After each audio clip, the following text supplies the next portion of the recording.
They laughed when the single dad bought the half-sunken fishing boat. The harbor chairman called it scrap fit for the graveyard, and the yacht owners joined in, cameras out, humiliation complete. He just nodded, signed the papers, and started measuring the hull. Weeks later, that same chairman's yacht would be dying in the dark. Because sometimes the wreck isn't the boat. It's pride. Before I show you the exact moment when the Coast Guard called him at 2 a.m. and asked for the one man the marina had mocked. By the way, where are you watching from? Tell me in the comments below. What nobody understood in that moment, what the laughter drowned out, was that he wasn't looking at a wreck. He was studying stress lines, tide scars, the way the stern dipped half an inch lower than it should have. They saw rust. He saw structure. They saw a desperate father. He saw a second chance. Victor Halbert's polished shoes stopped inches from the waterline. "You're serious?" the harbor chairman asked, voice loud enough for every yacht deck within earshot. "You're actually paying for that thing?" Rowan Vale didn't rise to the bait. The single dad crouched near the barnacled hull, fingers brushing along blistered paint as if greeting an old friend. Salt wind tugged at his jacket. He wrote something in a small weathered notebook and slipped it back into his pocket. "You know it's sinking, right?" Someone called out, laughter rippling across polished fiberglass and champagne glasses. He stood then, tall, broad-shouldered, calm in a way that felt almost immovable. "Not for long," he said quietly. The marina shimmered with contrast. On one side, luxury yachts gleamed beneath custom floodlights, chrome rails polished to mirrors. On the other, the forgotten trawler leaned into its slip like an exhausted animal. Diesel and brine mixed in the air. Gulls cried overhead, sharp and mocking. Victor folded his arms. "This harbor is moving forward," he announced, gesturing toward architectural renderings displayed near the clubhouse. "We're building something elite, not salvage projects." Rowan heard it all. The emphasis. The dismissal. He didn't respond. Instead, he stepped carefully onto the tilted deck of the trawler, boots steady despite the slick algae. The wood groaned beneath his weight, but he adjusted instinctively, distributing pressure without seeming to think about it. From the edge of the dock, a small voice cut through the noise. "Dad, is it really ours?" He looked over his shoulder, and something in his expression softened. Lila stood clutching the strap of her backpack, sea breeze tangling her dark hair across her cheeks. She wasn't embarrassed. She was hopeful. "It is," he answered. Victor shook his head, amused. "You're setting her up for disappointment." The single dad climbed back down, landing lightly despite the unstable angle. "No," he replied, meeting the chairman's gaze at last. "I'm setting her up for work." A few dockhands exchanged glances. They'd seen him fix engines others gave up on, watched him rebuild transmissions from scrap parts. But this was different. This was public. Victor stepped closer, lowering his voice, but not enough. "You're out of your depth. Boats like that don't come back. They sink twice." Rowan's jaw tightened just slightly, not in anger, in calculation. He glanced toward the channel where tide patterns curled against the pilings. The current felt wrong tonight. Subtle. Shifting. "Everything floats," he said finally, "if you understand balance." The chairman laughed outright. Cameras flashed again. Somewhere above them, a yacht stereo thumped low bass across the water. The marina manager pretended not to watch. Leela moved closer to her father's side. "We'll fix it, right?" she whispered. He crouched to her height, voice low so only she could hear. "We'll do more than fix it." Behind them, Victor addressed the crowd as if delivering a keynote speech. "Gentlemen, this is exactly why redevelopment is necessary. Sentimentality over sense." Rowan rose slowly. The wind shifted, carrying the metallic scent of distant rain. He felt it before he saw it, the subtle pressure change rolling in from open water. His eyes flicked once more to the channel markers, then back to the hull. Mockery echoed around him, but it no longer landed. Not because it didn't sting, it did. Pride always does when tested in public. But humiliation was lighter than regret, and he'd already carried heavier things in darker waters. He placed one hand flat against the trawler's side, palm steady against rust and salt. Measurements ticked through his mind, buoyancy ratios, ballast correction, keel integrity. Old knowledge, quiet and precise. Victor's voice rose again. When it sinks completely, don't say we didn't warn you. The single dad offered the faintest nod. When it doesn't, he replied, don't say I didn't. The words weren't loud. They didn't need to be. A gull swooped low, its cry sharp as a warning. The tide lapped harder against the dock posts. In the distance, clouds gathered like a curtain being drawn across the horizon. And while the marina laughed, Rowan Vale was already calculating something none of them had bothered to see. When it doesn't, he replied, don't say I didn't. The words lingered in the salt air long after the laughter thinned, and the crowd drifted back toward polished decks and catered wine. He didn't watch them leave. Instead, he rolled up his sleeves and stepped back onto the tilted trawler as twilight folded into night. The wood flexed beneath his boots.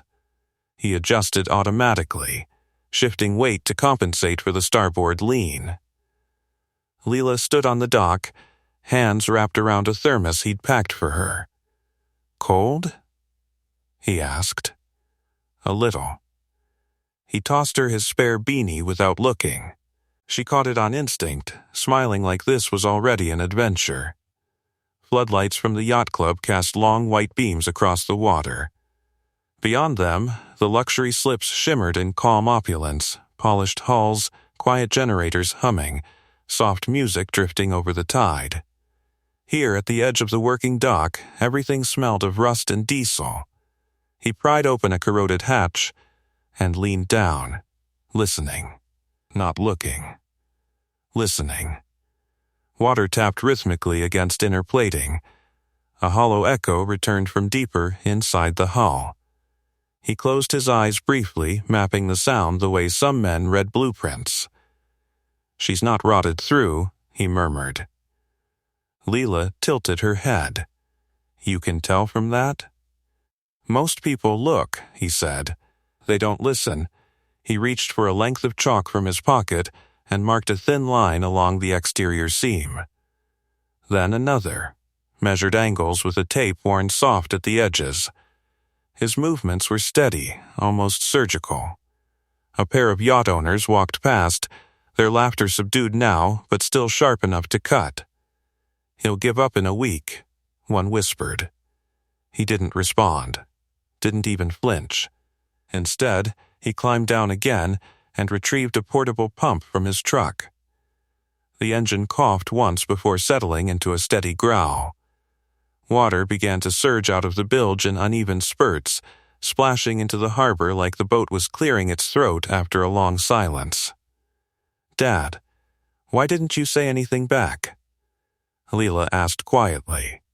He wiped his hands on a rag, because proving someone wrong works better than arguing. She nodded like she understood more than most adults would. Across the marina, lights flickered inside Victor Halberd's glass-walled clubhouse office. The chairman stood silhouetted against architectural renderings of future expansions, private docks, restricted access gates, upscale boutiques. A harbor transformed into something exclusive. Down here, exclusivity meant calloused hands and patience. The pump sputtered. He knelt, adjusted the intake hose angle, and tightened a connection by feel alone. The vibration steadied. A dockhand named Tomas wandered over, scratching his beard. You sure about this thing? He asked. He glanced up briefly, Positive, Tomas hesitated. You always this confident? No, he answered. Just when I've already run the numbers, Tomas frowned. What numbers? He tapped the chalk lines. She's listing because ballast shifted when she grounded, hull's bruised, not broken, sandbar's been migrating, channel depth's off. Channel's been dredged this year, Tomas said. Not enough. The dockhand blinked. You been studying that? Had to, he replied. Water tells stories. Tomas gave a slow nod and wandered back, less amused than before. The single dad climbed inside the trawler as the pump continued its rhythm. Rust flakes crunched beneath his boots. He moved through the narrow passageways with ease despite the tilt, bracing naturally at each sway. His palm skimmed along interior supports, fingers tracing welds like memory returning to muscle. He stopped near midship and pressed his ear to the metal. There. A faint vibration pattern beneath the steady drain. He pulled the notebook from his pocket and wrote quickly. Angles, tide cycle predictions, estimated stress tolerance. The handwriting was compact, precise. When he emerged again, night had deepened. The yacht club music had faded. Only wind and pump noise filled the dock. Leela was sitting cross-legged now, sketching the boat in a small pad. She'd drawn it upright. Looks better that way, he said softly. It will be, she replied. He believed her. From the clubhouse balcony, Victor watched briefly before turning away, uninterested. In his world, numbers meant investment returns and property margins, not tidal drift or hull tension. A sudden gust swept across the marina, sharper than before. He paused, eyes lifting toward the dark horizon. The wind carried a metallic edge, like distant rain cutting across open water. Storm coming? Leela asked. Maybe, he said. He studied the channel markers blinking red in the distance. Their reflection on the water seemed slightly misaligned. Subtle, almost invisible. He made another note. Then he crouched beside his daughter and nudged her gently. Pack up for tonight, she frowned. Already? We'll start early tomorrow. As they walked toward the truck, he glanced once more at the tilted trawler. The pump hummed faithfully, clearing what others had written off as inevitable. Halfway to the parking lot, he stopped and looked back toward the channel again. The tide rolled in differently now. A faint cross-current tugged against mooring lines farther out. He felt it in his chest before his mind finished calculating it. Dad? Yeah? Why do you keep staring out there? He didn't answer immediately. Because, he said finally, voice low, something's moving under the surface, and nobody else is paying attention. If you're already sensing where this is heading, subscribe with the bell on, because the calm you're watching right now won't last. The wind pressed harder against their backs as they reached the truck. He opened the passenger door for Leela, but his eyes stayed on the water. The channel markers blinked red against the dark horizon. Steady, but somehow off.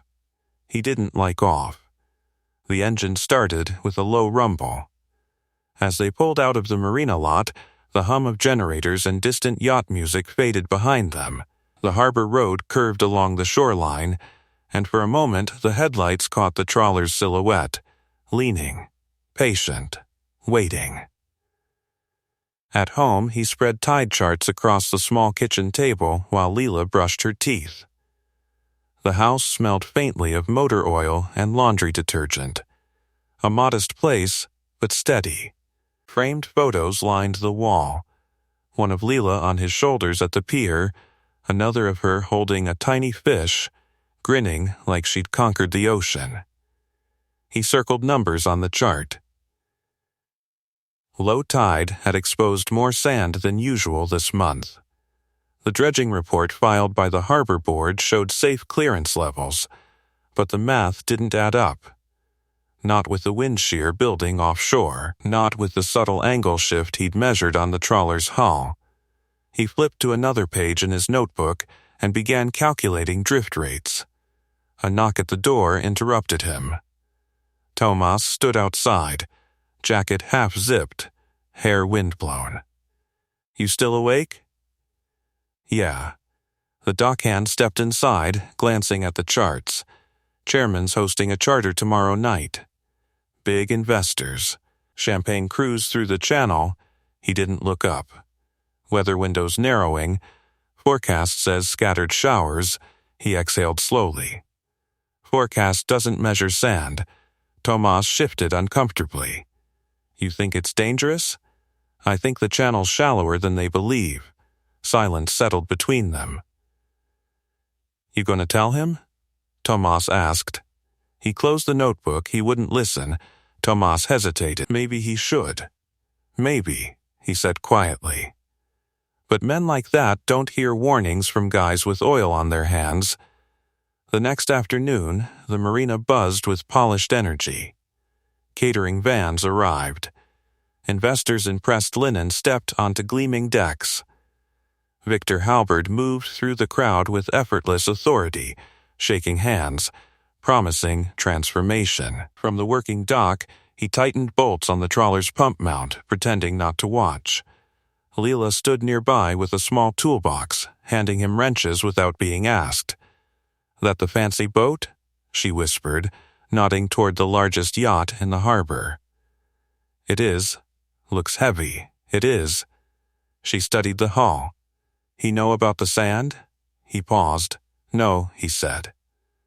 Victor's voice carried across the dock. "Ladies and gentlemen, tonight we celebrate progress. This harbor will soon rival any private marina on the coast." Applause followed. The single dad wiped his hands slowly, gaze drifting toward the channel markers again. The wind had shifted more southeast now, pressing diagonally against the harbor mouth. That meant lateral drift. That meant the migrating sandbar wouldn't sit where last year's charts claimed. He walked toward the clubhouse before he could second-guess himself. Victor spotted him approaching and smirked. "Come to admire a real vessel?" "Channel's unstable," he said evenly. Sandbars moved at least 6 feet east. Victor's smile tightened. "We dredged. Not enough." An investor glanced between them, amused. Victor chuckled. "Appreciate the concern, but I think we'll manage. The tide's higher than it looks," he continued. "Wind's pushing under current. If you run full draft through the center line, I have a licensed captain," Victor cut in. "And sonar won't fix ground pressure if she hits wrong." A flicker of irritation crossed the chairman's face. "You're a mechanic. Fix engines. Leave navigation to professionals." The words landed sharp, but he didn't react outwardly. "I'm just telling you what the water's doing," he said. Victor stepped closer, voice lower now. "You're not part of this future. Don't try to lecture me about it." For a second, the air felt thinner.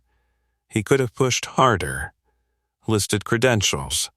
Explained experience. Instead, he nodded once. Understood. As he turned away, Victor called after him, louder now for the investors to hear. "Don't worry, if we run aground, I'll call you to tow us out with that antique you bought." Laughter rippled again. Back at the trawler, Leela looked up at his expression. He didn't listen. "No. Are we in trouble?" He knelt to her level. "Not yet." The engines of the luxury yacht roared to life just as dusk began to fall. White hull cutting through gold water, investors raising glasses as it eased from the slip. He watched its draft carefully as it entered the channel. Too centered, too confident. The first few hundred yards were smooth. Then a subtle shudder traveled through the water so faint most wouldn't notice. He did. The yacht corrected slightly and continued on. "Maybe it's fine," Tomas muttered beside him. "Maybe," he said quietly. But his eyes never left the horizon, and the wind never stopped shifting. The yacht's white stern lights shrank against the darkening water, swallowed slowly by distance. Music drifted faintly across the channel, laughter layered over bass, glasses clinking in celebration.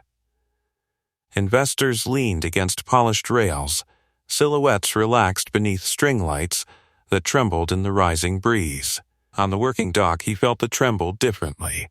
A gust cut across the marina, sharper now, bending the mooring lines at an angle he didn't like. The channel markers blinked red through gathering haze, their reflections fractured by choppy ripples. Tomas squinted toward the mouth of the harbor. "Still think they're offline?" He didn't answer immediately. Instead, he crouched and pressed his palm flat against the wooden planks of the dock. The vibration was faint, but there.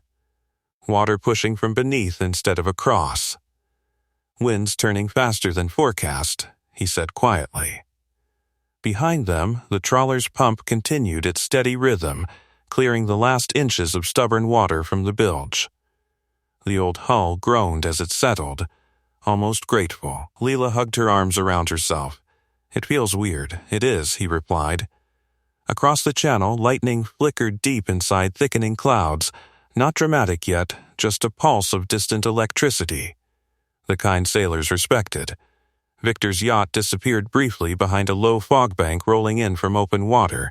The music cut out for a second, then resumed, louder, defiant. "He won't turn back," Tomas muttered. "No." The single dad stood slowly, eyes narrowing.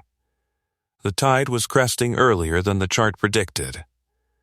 Wind sheer from offshore pressure was compressing the swell inward, forcing water against the migrating sandbar like a hand pressing from below. He walked toward the marina office where the harbor radio sat on a charging cradle. The manager looked up nervously. "Everything okay?" "Call them," he said. The manager hesitated. "Call who?" "Charter vessel, a Swallow. Chairman doesn't like interruptions. Call anyway." Reluctantly, the manager lifted the radio. Static cracked through the small office. "Halberd vessel, this is Marina Control, over." No response. He stepped closer, listening to the static pattern. It wasn't clean, wind interference already building. "Try again. Halberd vessel, come in." Nothing. Outside, thunder rolled faint but closer now. He stepped back onto the dock just as the first hard gust tore across the harbor. Loose canvas snapped violently against a nearby sailboat. A champagne table on the clubhouse patio tipped sideways, glasses shattering against stone. Leela flinched. "Truck," he said calmly. "Sit inside." She didn't argue this time. Rain began, not a drizzle but a sudden sheet, slicing sideways under floodlights. Visibility dropped in seconds. The channel markers blinked through distortion. Then, faintly, through wind and rain, a different sound reached them. A low, grinding shudder. He stiffened. "Did you hear that?" Tomas shouted over the storm. He didn't answer. Out past the fog bank, the yacht's stern lights jerked violently to one side. Another grinding vibration rippled across the water, this time unmistakable. The music cut off completely. For half a heartbeat, everything seemed suspended. Then came shouting, carried thin but sharp by the wind. "Grounded," he said under his breath. The yacht tilted subtly at first, then more visibly as a swell lifted and dropped her unevenly against something solid beneath the surface. Engines roared harder, straining. Wrong move. "Kill the throttle," he muttered instinctively. From the clubhouse balcony, Victor's wife clutched the railing, face pale as she tried calling her husband's phone. The marina manager rushed back outside, their not answering radio. He was already moving. Toward his truck. "Where you going?" Tomas yelled. "Staging." Staging for what? He opened the truck bed and began pulling out gear, coils of heavy-duty line, portable floodlights, a reinforced flotation bladder still packed from another job months ago. "You think it's that bad?" Tomas asked. He didn't look up. She hit the bar at speed. Lightning cracked overhead, illuminating the channel in a blinding flash. In that white instant, they all saw it clearly. The yacht canted at an unnatural angle, stern low, bow grinding into invisible resistance. Then darkness again. Engines revved desperately before cutting out altogether. A second later, the Coast Guard station siren wailed from down the shoreline. Wind screamed across the harbor. He paused only long enough to glance at the tilted trawler behind him, the boat that had been mocked. Still standing, still rising slowly as the pump finished its work. Rain soaked through his jacket, cold against his skin, but his mind felt razor-sharp now. Calculations aligned, draft depth, sandbar crest shift, impact velocity, hull breach probability. Leela cracked the truck window an inch. "Dad?" He stepped closer so she could hear him through the storm. "Stay inside," he said. "Lock the doors." Her eyes were wide, but steady. "You're going out there?" "Yes." Thunder rolled again, louder, closer. Across the water, emergency lights began flashing blue and red through the rain. The Coast Guard cutters accelerated toward the stranded yacht, but even from this distance, he could see their hesitation. They didn't know exactly what they were dealing with. He did. The harbor chairman had mocked him in daylight. Now the water had answered in the dark. Blue lights sliced through rain as the Coast Guard cutter slowed near the grounded yacht, careful not to follow the same invisible path. Wind battered the hull sideways, forcing the vessel to yaw awkwardly against the sandbar. Waves struck at uneven angles, slapping hard against fiberglass already under strain. He stood beside his truck, rain streaming down his face, watching. The yacht listed farther to port. "She's taking on water." Someone shouted from the clubhouse balcony. A Coast Guard loudspeaker crackled through the storm. All passengers remained calm. Put on life vests immediately. Through lightning flashes, he saw figures scrambling along the deck. Investors in soaked linen gripping railings that no longer felt stable. Victor's tall frame moved near midship, shouting orders that were swallowed by wind. The single dad lifted his binoculars from the truck bed and focused. Impact point just aft of the keel. Wrong angle. If the hull had scraped instead of lodged, she might have slid free. But the swell had forced her sideways onto the crest, grinding open stress seams along the lower plating. The more the tide pushed, the deeper she would settle. He turned and jogged toward the marina office again. "They're calling additional units," the manager said frantically, gripping the radio, "but they can't get close. Draft's too deep." "How many on board?" he asked. 14 guests, crew of 3. He nodded once. The radio suddenly burst with a new voice, calm but strained. "Marina Control, this is Coast Guard Command. We have hull compromise and unstable footing. Requesting any local structural insight on recent dredging or seabed shift. Over." The manager froze. Slowly, he looked at the man standing beside him. "You should answer," he said. The manager swallowed and keyed the mic. "Command, we have a local mechanic who's been monitoring channel irregularities. Static." "Then, put him on." He stepped forward without hesitation. "This is Rowan," he said evenly. "State your assessment," the Coast Guard officer replied. "She grounded on the east-migrated sandbar crest," he said. "Impact likely aft of keel at a lateral angle.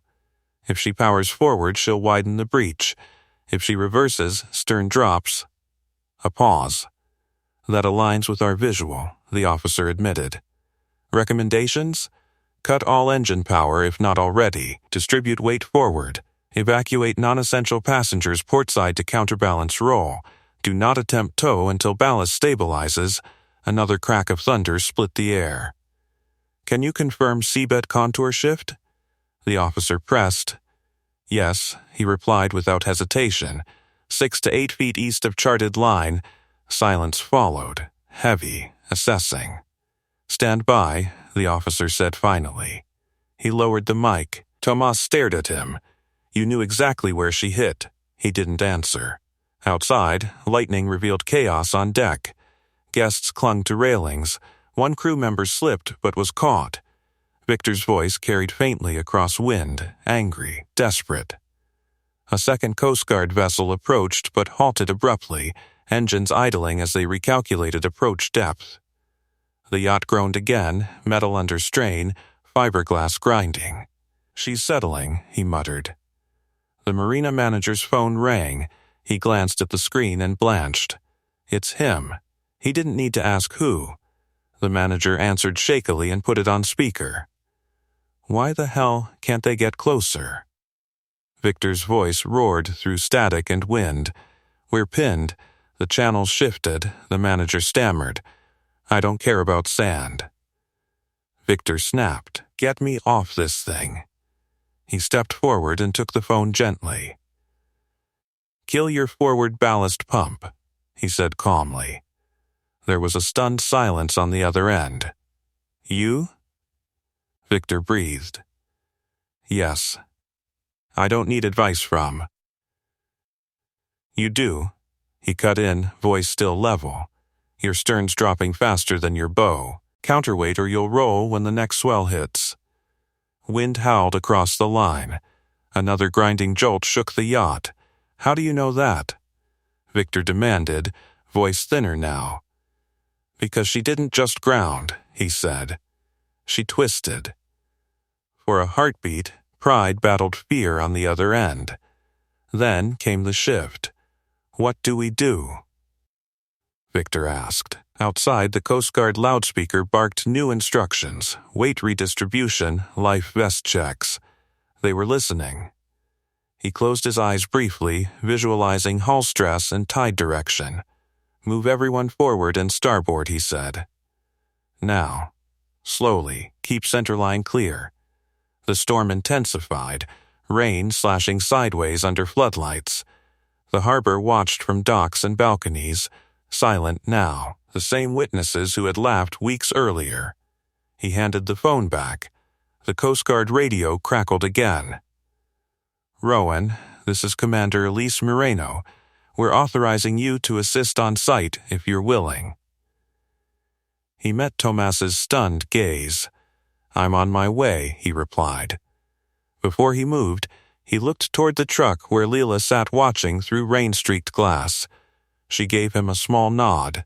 If this is the moment you realize why some men don't argue when mocked, subscribe now. Because what happens next will show you exactly why the Coast Guard just called the one person this marina underestimated. "I'm on my way," he replied. The storm swallowed the words almost instantly, but the decision had already taken shape inside him long before the Coast Guard asked. He grabbed the reinforced flotation bladder, 2 coils of line, and a compact dive kit from the truck bed. Rain hammered against metal and fiberglass alike, turning the dock slick beneath his boots. Commander Elise Moreno's cutter eased closer to the working pier, careful, precise. She stood at the helm, steady, eyes sharp beneath the brim of her rain-slick cap. When she spotted him through the downpour, there was no hesitation in her expression. No mockery. Only assessment. "You Rowan?" She called over the wind. "Yes, get aboard." He turned briefly toward the truck. Lila had cracked the window again despite the rain. "Stay locked in," he said firmly. "If anything changes, go inside the marina office. Tomas will take you." She nodded, jaw set tight.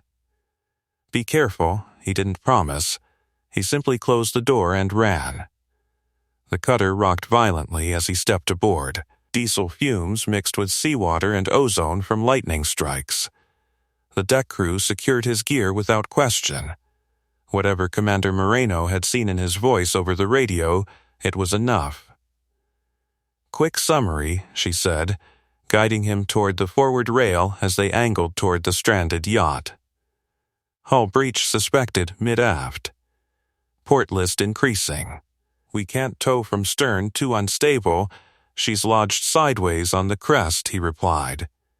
"If swell hits broadside, she rolls. You been diving that channel?" "No, she studied him once." "Then how do you know?" He met her gaze evenly. "Because the sandbar's been migrating for weeks." A sharp nod. That was all the validation she needed. They slowed within 50 yards of the yacht. Even through rain distortion, the damage was clearer now. The vessel leaned at a sickening angle, deck lights flickering. One of the investors was vomiting over the side. Crew members clung to railings, knuckles white. Victor stood near the forward section, soaked, shouting directions that no one fully followed. Another swell hit. The yacht groaned, a deep structural protest that vibrated across the water. "She's opening," he said under his breath. Moreno barked orders to her team. "Prep starboard approach. Maintain shallow vector." He secured the flotation bladder around his shoulder and clipped a line to his harness. The wind slapped rain into his face as the cutter edged closer, careful not to ground itself. "You planning to dive?" Moreno asked. "Have to see the breach. Current's ugly. I've worked uglier." She studied him for half a second longer, then nodded. "You've got 5 minutes before we're forced to extract passengers. That's enough." He moved to the edge of the cutter. The gap between vessels surged unpredictably as waves collided. Timing mattered. A lightning flash lit the channel bright as day. In that instant, he jumped. Cold water swallowed him whole. The shock was immediate but controlled. He let the line guide him beneath the surface, eyes adjusting to murky darkness. Even here, he could feel it, the unnatural pressure of hull against sand, grinding, flexing. He swam along the underside of the yacht, gloved hand tracing the metal seam until he found it. There. A jagged split along the aft plating where torque had twisted the hull on impact. Not catastrophic yet, but widening under each swell. He surfaced briefly near the cutter. Breach confirmed, he called out. Mid-aft port. 12 inches and spreading. Solution? Moreno demanded. Counterpressure and lift. We stabilize before tow. How? He pulled the flotation bladder free. Anchor this under breach line. Inflate gradually. It'll buy time and shift center of gravity, risk of roll, less than leaving it. Another swell crashed, forcing the yacht to tilt harder. Screams echoed from above. No more time. He dove again, securing the bladder beneath the compromised seam. Fingers worked quickly, muscle memory guiding knots and placement even as current tugged violently at his body. He signaled up once secured. On deck, Moreno relayed commands. Controlled inflation began, slow, deliberate. The bladder expanded beneath the hull, pressing upward, countering downward force inch by inch. The yacht's list slowed, then steadied. Above water, the change was subtle but unmistakable. The deck stopped dipping further. Panic shifted to cautious hope. Victor stared over the railing into the storm, eyes wide as he recognized who was below him in the water. The man he'd mocked. Another swell hit, but this time the hull absorbed it without grinding deeper. He surfaced again, chest heaving, rain mixing with seawater on his face. Stabilized for now, he called out. Commander Moreno allowed herself a single exhale of relief. Good work. But he wasn't finished. Next swell's stronger, he warned. We have to rebalance topside or this won't hold. The storm wasn't done, neither was he. He gripped the cutter's railing and pulled himself aboard, muscles burning from the cold and resistance. Rain ran off his jacket in sheets as Commander Moreno stepped toward him, eyes scanning the yacht's shifting profile. Report, she demanded. Bladder's holding for now, he said between controlled breaths. But she's still torquing against the crest.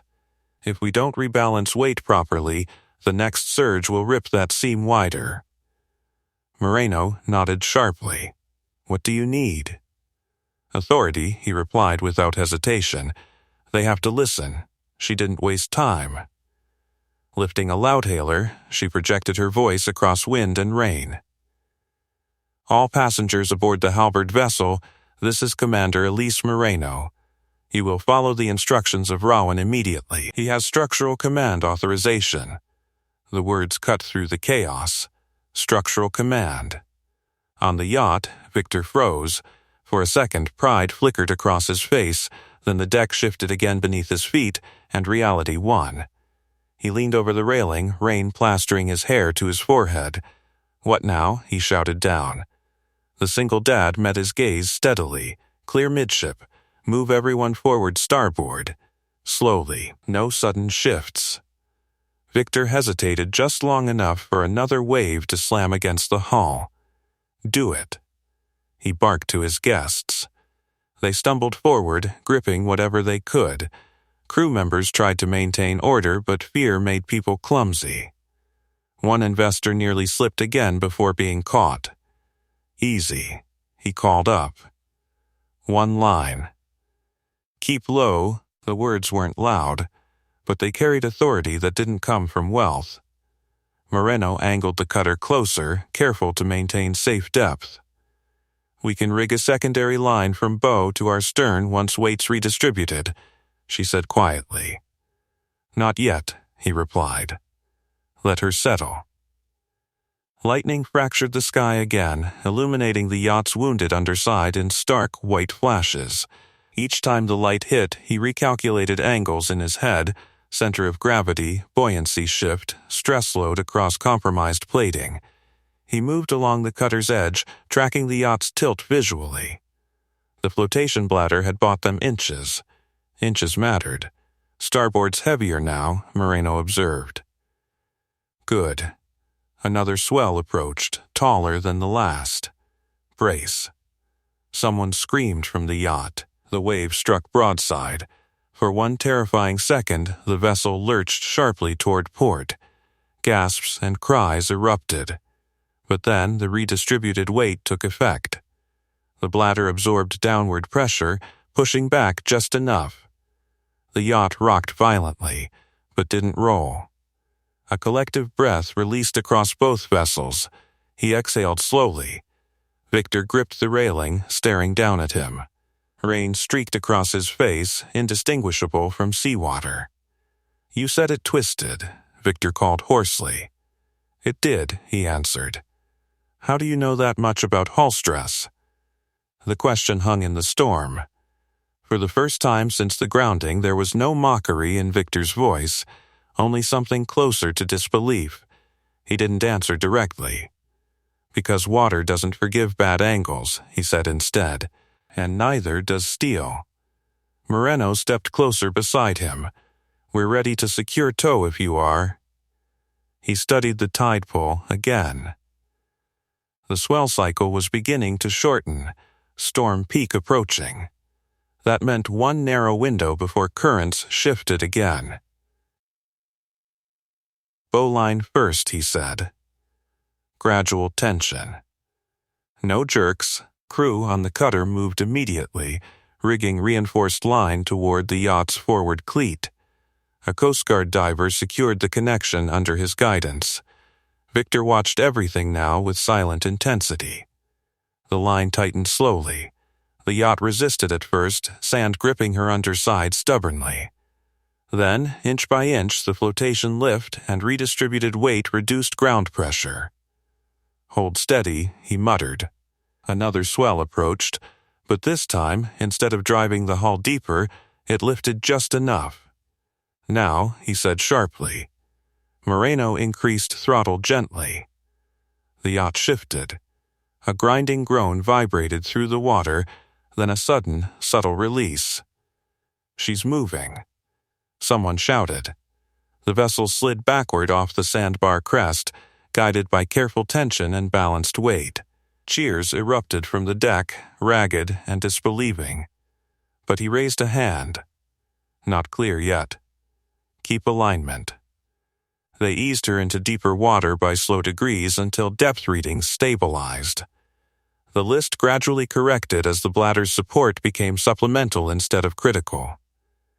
Finally, Moreno cut throttle. "She's floating free," she confirmed. Rain continued to fall, but lighter now. On the yacht, passengers clung to each other, stunned. Crew members collapsed against railings in relief. Victor remained at the bow, staring across the narrow stretch of water between them. The man he'd dismissed. the one he'd told to stay in his lane. The storm still rumbled in the distance, but the worst had passed, and in the harbor's floodlit glare, everyone could see exactly who had commanded the water tonight. But he wasn't looking at the faces on deck. He was watching the hull. "She's free, but she's not safe," he said quietly to Commander Moreno. "That seems still compromised. If we tow her wrong, we undo everything." Moreno nodded once. "Your call." The acknowledgement settled heavier than the rain. Around them, Coast Guard crew adjusted lines, checking tension, confirming depth. The storm had softened to a hard drizzle, but the swell still rolled unpredictably beneath the surface. On the yacht, Victor leaned over the railing again. His voice had changed, less commanding, more searching. "What do we do now?" He stepped closer to the cutter's edge so he could see him clearly. "We stabilize before transit," he replied. "Slow tow to the outer maintenance dock, keep speed under 3 knots, no acceleration." Victor swallowed, nodding. The same man who had laughed weeks ago now waited for instruction. Moreno signaled her crew. The reinforced bowline tightened gradually, engines humming low and controlled. The yacht followed, wounded but obedient, drifting toward safer depth. As they moved, the marina came back into view, floodlights cutting through mist, silhouettes lining the docks. Workers, yacht owners, families who had woken to sirens and stayed to watch. Witnesses. Tomas stood near the working pier, hands gripping the railing. Leela's small figure was beside him now, wrapped in a borrowed raincoat, eyes fixed on the approaching vessels. When he saw her, something inside him steadied. The tow continued without sudden movement. The flotation bladder beneath the hull remained partially inflated, supporting weakened plating just enough to prevent further spread. Moreno leaned toward him. "You've done this before. It wasn't a question." "Yes," he said simply. "Military?" He didn't answer at first. The cutter's engine vibration pulsed beneath his boots, familiar in a way he hadn't felt in years. "Naval salvage," he said at last. "Structural recovery." Moreno's expression shifted. Respect replacing curiosity. That explains the precision. Lightning flickered faintly far offshore now, fading. They reached the outer maintenance dock where depth was safest. Crew secured the yacht carefully. Passengers were escorted off one by one, some trembling, some crying quietly in shock. Victor was last to step onto the dock. He paused when he saw Leela standing there beside Tomas. For a second, the chairman looked almost disoriented, like the world he'd carefully structured had tilted harder than the yacht ever had. He approached slowly. The crowd parted without anyone being asked. Rain dripped from his tailored jacket. His polished shoes were soaked and streaked with sand. "You," he began, voice rough. He waited.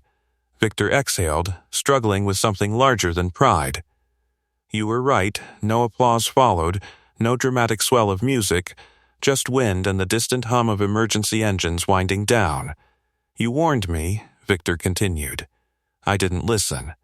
"That's true," he said calmly. Another silence.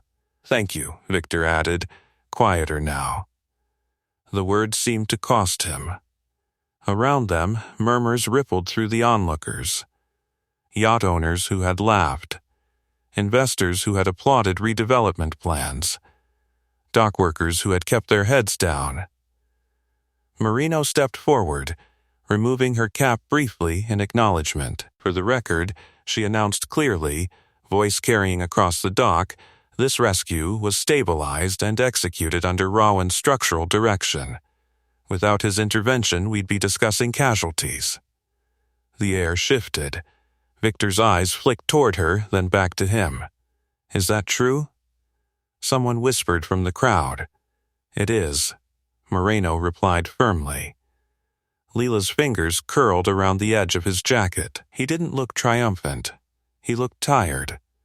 The trawler sat behind them at its slip, pump finally silent, hull sitting more upright than it had in years. Victor followed his gaze. "That boat," the chairman said slowly. "You knew about the sandbar because you were studying it for that?" "Yes. And you didn't tell anyone who you were." He met his eyes evenly. "You didn't ask. The statement landed cleanly. If you've ever seen someone underestimated for staying quiet, subscribe now, because moments like this don't just rescue boats, they reset entire harbors." The rain thinned to a mist. Emergency crews began dispersing. Investors avoided eye contact. Dock workers stood a little straighter. Victor looked at the trawler again, no longer a joke in rust and barnacles. "You said everything floats if you understand balance," he murmured. He nodded once, and tonight, Victor admitted softly, you were the only one who did. The harbor didn't cheer. It didn't need to. The shift had already happened. Rain thinned to a cold mist that clung to floodlights and shoulders alike.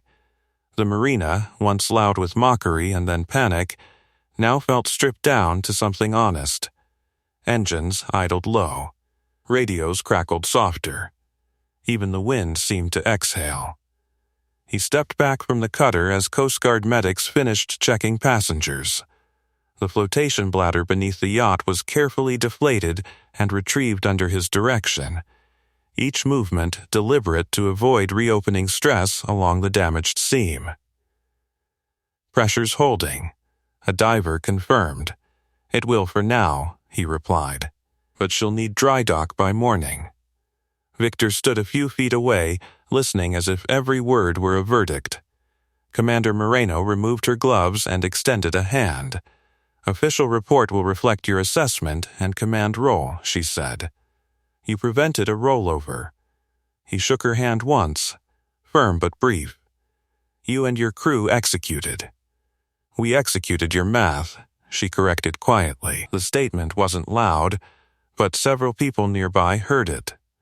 Tomas approached slowly, disbelief still written across his face. "You could have let him learn the hard way," he muttered under his breath. He glanced at Leela beside him before answering.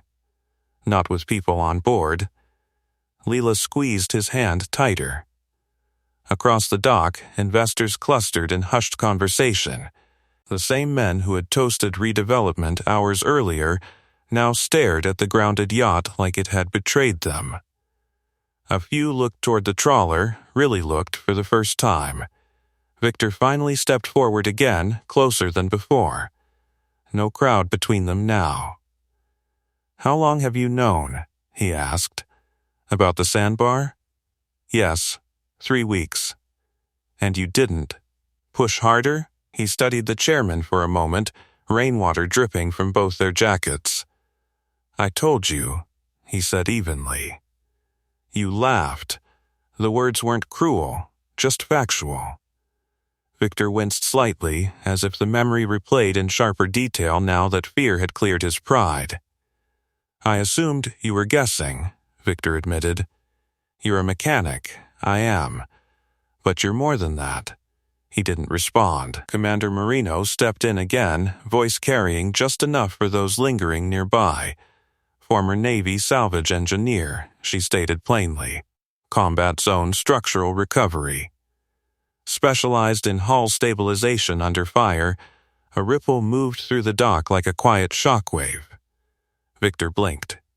"You what?" He met his gaze without arrogance. "That was a long time ago. And you're fixing engines now?" "I'm raising a daughter," he replied. The simplicity of the answer seemed to unsettle Victor more than the credentials. Wind rustled the wet flags along the clubhouse roof. Emergency lights shut down one by one, returning the harbor to its usual dim glow. The yacht, now secured at the maintenance dock, leaned slightly but safely afloat. Damage visible, pride punctured. Victor turned slowly, taking in the faces around him, dock workers, residents, yacht owners. The social geometry had shifted. He felt it. They all did. "You warned me," he said again, this time louder, addressing more than just him. Publicly. He didn't nod or deny it. "I dismissed you," Victor continued. Publicly, silence followed, and tonight, Victor finished, voice steady but humbled. "You saved every person on that boat." There it was, not whispered, not private. Witnessed. Tomas let out a low breath. Someone near the clubhouse clapped once, hesitant, then stopped, unsure if applause belonged here. He didn't need it. Leela looked up at him, eyes shining with something stronger than pride. Relief. Belief confirmed. "You did it," she whispered. "We did," he corrected gently. Victor glanced toward the trawler again. Its hull, still weathered and scarred, sat a little higher in the water now. The pump had done its job. So had its owner. "What are you planning to do with that boat?" Victor asked quietly. "Restore her," he said. "Charter runs. Sustainable fishing." Victor hesitated. "You'll need permits, I know." Another pause. "I chair that board," Victor said. "I know." The statement carried no edge, just acknowledgement of reality. Wind moved between them again, but it no longer felt adversarial. Victor exhaled slowly. "We'll review dredging policy first thing tomorrow," he said, almost to himself. "Channel survey, safety revisions." He nodded once. "Good." For a moment, neither man moved. Then Victor extended his hand. It wasn't dramatic, it wasn't theatrical. It was uncertain but genuine. He looked at the offered hand for a beat, then took it. The grip was firm, equal. Across the dock, people noticed. Respect doesn't always arrive with noise. Sometimes it settles in quietly, like a tide that's finally corrected its course. Behind them, the storm drifted farther offshore, leaving the harbor damp but intact. The water had tested everyone tonight. Only one man had truly understood it. The dock lights hummed softly now that the worst of the storm had passed. Water dripped from railings and pooled between planks, reflecting fragments of faces still lingering in disbelief. The harbor smelled different. Less like salt and diesel. More like something washed clean. He released Victor's hand and stepped back, not claiming space, not performing victory. Leela stayed close at his side, her small fingers curled confidently around his. Commander Moreno addressed the remaining onlookers, her voice steady and official. "We'll be filing a full incident report by morning." For clarity, this grounding occurred due to uncharted sandbar migration. Early identification of that shift was made weeks ago.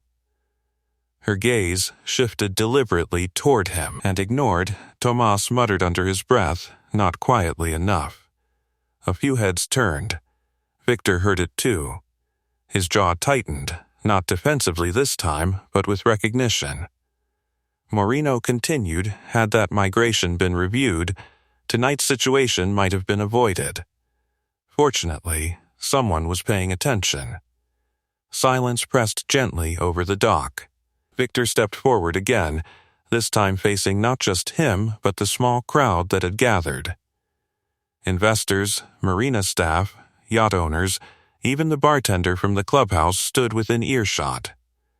"I dismissed that warning," Victor said clearly. "That's on me." The words landed heavier than the earlier thank you. No one interrupted. "I believed sonar and dredging reports were enough," he continued. "I was wrong." He glanced toward the maintenance dock where his yacht rested, wounded but floating. Without his intervention, Victor added, voice firm despite its humility, that boat would have rolled. A murmur rippled through the group. One of the investors stepped forward, raincoat collar raised. "You're saying a mechanic prevented that?" Victor looked at him sharply. "I'm saying a Navy salvage engineer did." The title hung in the air like a reintroduction. He shifted slightly, uncomfortable with the attention. He hadn't hidden who he was out of strategy. He simply hadn't felt the need to lead with it. Moreno folded her arms. His assessment was precise. His execution saved 14 civilians and 3 crew members. The investor blinked, recalibrating. Tomas crossed his arms with quiet satisfaction. Victor turned back toward him. "Why didn't you put that on your arsum when you applied for marina work?" he asked. He shrugged faintly, didn't think it mattered. It mattered tonight, yes. The acknowledgement wasn't smug, just factual. Lila tugged gently at his sleeve. "Can we go home soon?" she asked softly. He glanced down at her, the tension in his shoulders easing. Soon, Victor followed the exchange, something thoughtful crossing his expression. "You bought that trawler knowing about the channel shift," Victor said slowly. "You were planning to fish around it. Adapt to it," he corrected. "And you were willing to risk public ridicule for that?" He considered the question. "I was willing to work," he said. Another pause. Victor looked out across the marina, at the luxury slips, the clubhouse balcony, the working dock where the trawler waited quietly. "This harbor's changing," Victor said at last. "I've pushed for exclusivity, expansion, image, and maybe I forgot what it was built on." Wind stirred faintly, carrying the soft slap of water against hulls. Marino glanced at her crew, signaling that the formal portion of the operation was winding down. Equipment was being secured. Reports would follow. Victor faced the crowd again. "Effective immediately, we're commissioning a full channel reserve," he announced, "and suspending redevelopment proposals until safety assessments are updated." Several investors exchanged uneasy looks. "Safety first," Victor added, leaving no room for objection. He watched the reaction carefully. This wasn't surrender, it was recalibration. Tomas leaned toward him and murmured, "That's not nothing." "No," he agreed quietly. Victor hesitated one more time before speaking again. "And your trawler," he said, turning back. "You'll have priority inspection and permit review." He raised an eyebrow slightly. "Because I saved your yacht?" Victor shook his head. "Because you were right." The distinction mattered. Rain had stopped entirely now. The clouds were thinning, revealing fractured stars above the harbor. He looked toward his trawler again. The old boat no longer seemed like an embarrassment against polished fiberglass. It looked steady, intentional. Moreno stepped beside him one last time. "You ever consider coming back to service?" she asked quietly. He watched Lila as she yawned, exhausted but smiling faintly. "I am in service," he replied. She studied him for a moment, then nodded. "Fair enough." Emergency vehicles pulled away one by one, their lights fading into the distance. The marina returned slowly to its usual rhythm, but something intangible had shifted. Victor lingered a moment longer. "We'll talk tomorrow," he said, "about permits and dredging." He inclined his head slightly. "Good night," Victor added. "Good night." As the chairman walked toward the clubhouse, the crowd dispersed without drama. Conversations were quieter now. Glances held more respect than curiosity. He crouched to Lila's level, brushing damp hair from her face. "Ready?" She nodded sleepily. "You didn't yell," she said. "No." "You didn't brag either." He smiled faintly. "Didn't need to." They began walking toward the truck together, boots echoing softly against wet planks. Behind them, the harbor lights shimmered across calmer water. Balance restored, not by volume, but by understanding. He helped Lila into the truck, buckled her in, and shut the door gently. The marina was quieter now, stripped of spectacle. Only the low hum of distant generators and the soft slap of water against hulls remained. As he rounded the hood of the truck, he paused. The trawler. It sat straighter in its slip than it had that morning. Not perfect, not polished, but upright. The pump hose lay coiled beside it like a finished sentence. Tomas approached slowly, hands shoved into his jacket pockets. "You realize," he said, "nobody's laughing anymore." He glanced toward the clubhouse where silhouettes moved behind glass, slower now, more subdued. People forget fast, he replied. Not this, Thomas said firmly. They saw it. He considered that. Witness mattered. From the maintenance dock, Victor stood alone beside his damaged yacht, running a hand along the scarred section of hull where stress lines had split paint. No reporters yet. No investors, just a man confronting consequence in quiet. For the first time since he'd bought the trawler, there was no divide in posture between them. Victor noticed him watching and crossed the dock. I've arranged for a survey crew at first light, he said. Channel mapping. Full assessment. He nodded once. Good. Victor hesitated. I meant what I said, about the permits,